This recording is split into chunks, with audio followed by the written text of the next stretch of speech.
If you're trying your best to make changes in your life, but you just can't seem to get yourself to do it, I'm a licensed therapist. And in this video, I'll explain the reasons why and 3 specific things that can make it a whole lot easier. You've been taught that the problem is willpower, but the real driver might be things that surround you repeatedly.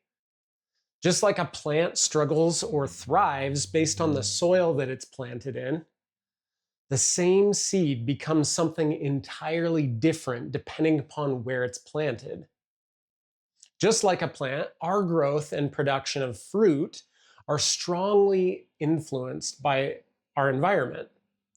But unlike a plant, you and I have a prefrontal cortex and arms and legs that make it possible for us to also influence our environment in order to optimize the environment and in turn optimize ourselves. This is the principle, the law of environmental influence, one of my 28 laws of mental health.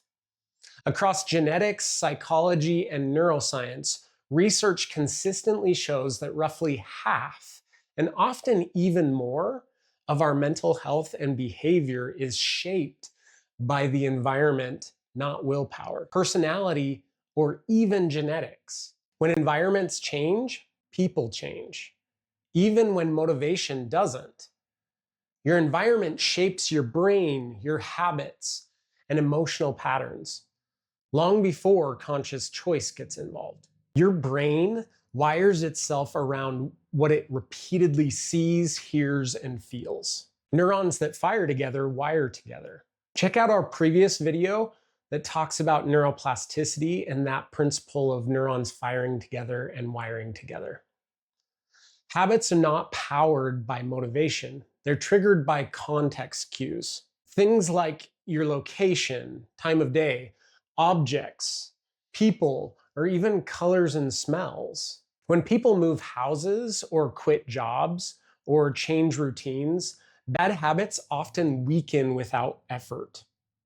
Why? The cue disappeared. This is why addiction relapse risk spikes when people return to old neighborhoods or locations. Emotional states spread socially like weather. Stress, calm, hope, and despair are contagious. Algorithms quietly train your nervous system. Repeating threat, outrage, or comparison until it feels normal. Clutter isn't neutral. Visual chaos increases cortisol and cognitive load. Nature acts like a nervous system reset button. Even short exposure improves mood and attention. Scripture nailed this centuries ago. Bad company corrupts good character. Same truth, different language. Let's work on designing the soil rather than yelling at the plant. You can't control everything, but you can influence a few things that change everything. We'll discuss 3 important environments that are already having a huge impact on shaping your mind, your mental health, and your choices, whether you know it or not. The first environment is your media or digital environment.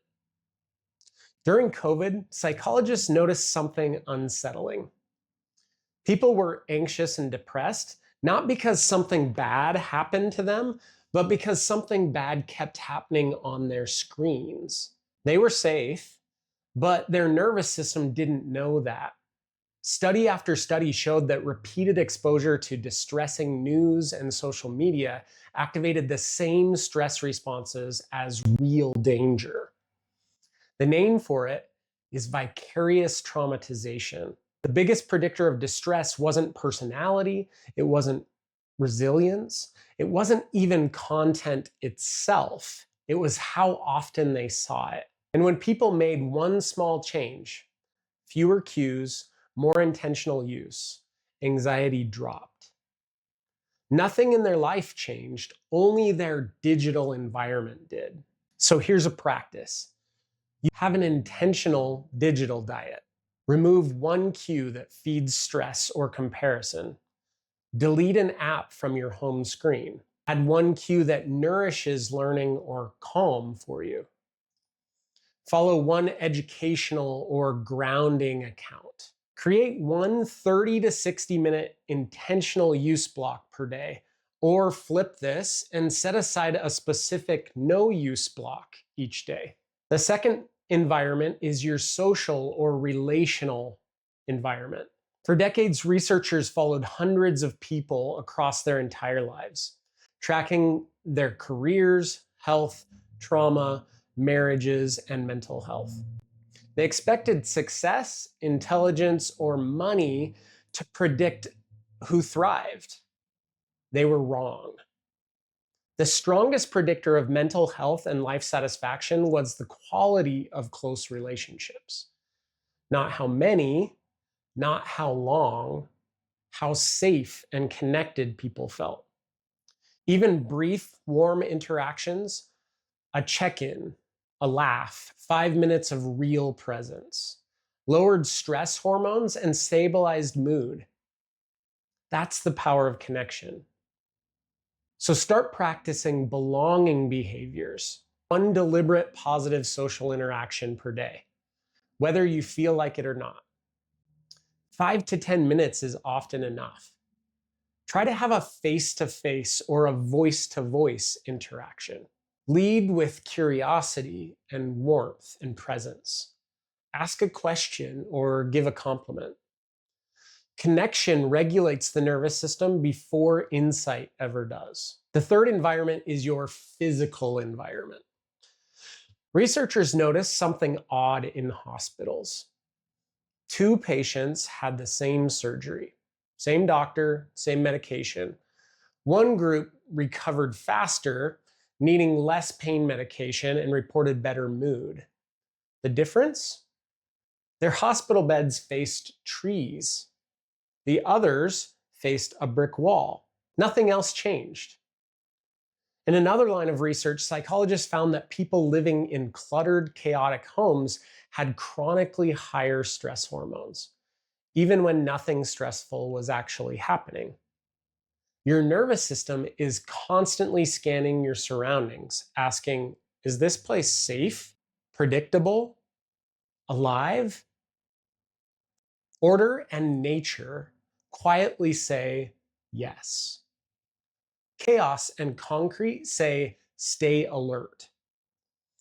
So when you tidy one small space or step outside and focus on one natural object, your body downshifts before your mind ever catches up.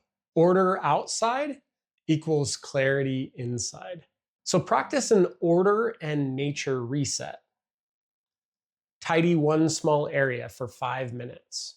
The key is 5 minutes or less to begin if that seems difficult. Step outside and look at one specific natural object. And here's a little bonus. Don't just look at it, describe it or feel it. Order outside, clarity inside. So which part of your environment is shaping you the most right now? Digital, social, or physical? If you want more principle-driven, science-backed tools like this, subscribe. Better soil changes everything.